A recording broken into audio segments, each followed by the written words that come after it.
साथियों नमस्कार। Advocate Narendra Joshi social media platform पर आपका हार्दिक स्वागत है।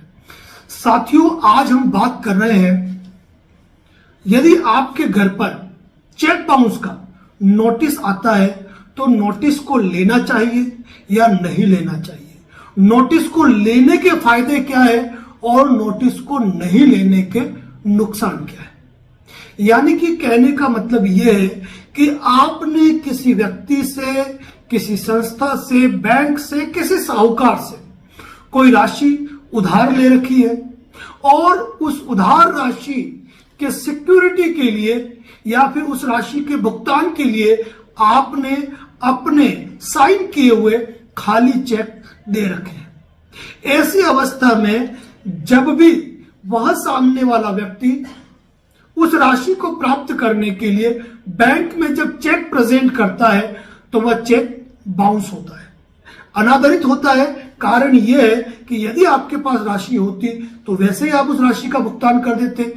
तो यह कारण है कि आपके खाते में पेमेंट का नहीं होना चेक अनादरण का कारण बनता है। ऐसी अवस्था में आपको कानूनी प्रावधानों के अंतर्गत 138 एनआई एक्ट का मुकदमा दायर करने से पहले आपको सामने वाली जो पार्टी है जिसको कि आपने चेक दिया है, वह आपको 15 दिन का एक लीगल नोटिस भेजती है और उस लीगल नोटिस में यह लिखा होता है उसके नाम के साथ में कि आपने किस तरीके से उससे पैसा उधार लिया, माल लिया या कौन सी राशि का आपको चुकाना उसको करना है और इसके लिए आपने उसको चेक दिया, चेक उसने बैंक में प्रेजेंट किया और किस कारण से बाउंस हुआ और आपको हिदायत दी जाती है, आगाह किया जाता है, नोटिस दिया जाता है कि आप नोटिस मिलने के 15 दिन के भीतर आप उस राशि का भुगतान कर दें, नहीं तो आपके खिलाफ 138 एनआई एक्ट के प्रावधानों के तहत मुकदमा दायर किया जाएगा संबंधित कोर्ट में। आपको चूंकि पहले से ही मालूम है कि आपके खिलाफ चेक बाउंस का मुकदमा हो सकता है, चेक बाउंस का नोटिस आया है, इसीलिए मैक्सिमम लोग क्या करते हैं कि उस नोटिस को लेते नहीं। लोग ये सोचते हैं कि यदि हम नोटिस नहीं लेंगे तो हमारे ऊपर केस फाइल नहीं होगा, व्यक्ति ये प्रमाणित नहीं कर पाएगा कि उसने नोटिस भेजा या नहीं भेजा। तो यह आपकी सबसे बड़ी गलतफहमी है। यदि नोटिस आपके घर के दरवाजे पर आया है, आपके कार्यालय पे आया है और वह एड्रेस जो कि आपने उस व्यक्ति को जानता है, जिसको आपने चेक दिया, वो आपको आपका एड्रेस जानता है, तो उसके द्वारा अपनी तरफ से जो कार्रवाई करनी थी वो कर ले। उसने आपको नोटिस दे दिया। अब उस नोटिस को यदि आप वापस भेज देते हैं तो वह नोटिस वो जो परिवादी है उसके वकील साहब को पहुंच जाता है और जिस दिन लौटाने की डेट लिखी जाती है ना, वहां से 15 दिन का टाइम गिना जाएगा और आपके खिलाफ 138 एनआई एक्ट का मुकदमा दायर हो जाएगा। तो सबसे पहले यह बिल्कुल ना सोचे कि मैं नोटिस नहीं लूंगा तो केस फाइल नहीं होगा। अब नोटिस नहीं लेने का आपको कोई फायदा नहीं मिलना है, ऊपर से आपका नुकसान ही होना है। क्योंकि यदि आप नोटिस लेते तो आपको यह मालूम पड़ता कि उस व्यक्ति ने आपका जो ट्रांजैक्शन हुआ है, जो चाहे पैसा आपने ब्याज पे लिया है, लोन के रूप में लिया है, माल खरीदने के रूप में चेक दिया है, तो उसने क्या मेंशन किया हुआ है, क्या उसने पूरी स्टोरी को नोटिस में मेंशन किया है, क्या कोई और स्टोरी लिखी है।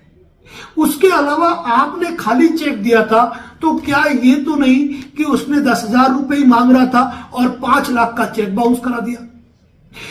इससे आपको यह भी मालूम पड़ेगा कि उसने नोटिस कौन सी उसकी बैंक में प्रेजेंट किया है, तो कोर्ट कौन सी मतलब कोर्ट में केस फाइल होगा। तो ये सारी चीजों की जानकारी आपको मिलती। और यदि गलत आधारों पर आपके चेक का दुरुपयोग हुआ है, सिक्योरिटी चेक का दुरुपयोग हुआ है, जो व्यक्ति राशि मांगता ही नहीं है, आप साबित कर सकते हो उस राशि का चेक अनादरित हुआ है, तो आप कानूनी आधारों पर उस नोटिस का जवाब दे सकते हो। यदि चेक का दुरुपयोग हुआ तो आप उस नोटिस का यह जवाब भेज सकते हो कि भाई तुम 138 एनआई एक्ट का मुकदमा दायर मत करना, नहीं तो मैं तुम्हारे खिलाफ फौजदारी कार्रवाई करूंगा, पुलिस थाने में रिपोर्ट करूंगा, एफआईआर दर्ज कराऊंगा।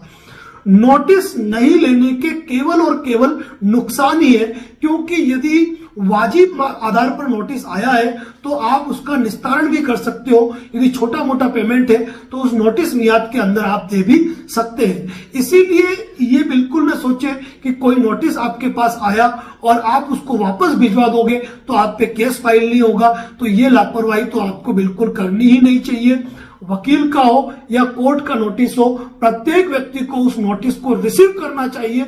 और अगर वकील का नोटिस है और आपको लगता है कि गलत आधारों पर नोटिस भेजा गया है तो आप उस नोटिस का रिप्लाई दे सकते हो, उस नोटिस का आप खंडन कर सकते हो। और कल के बाद अगर वो व्यक्ति मुकदमा दायर करता है तो आपके द्वारा भेजा गया जो नोटिस है वह आपके बचाव का सबसे बड़ा आधार बनता है। इसी प्रकार के अपडेट हमारे यूट्यूब चैनल, फेसबुक पेज पर दिए जाते हैं। यूट्यूब चैनल पर नए हैं तो चैनल को सब्सक्राइब जरूर करें, फेसबुक पर देख रहे हैं तो फॉलो जरूर करें।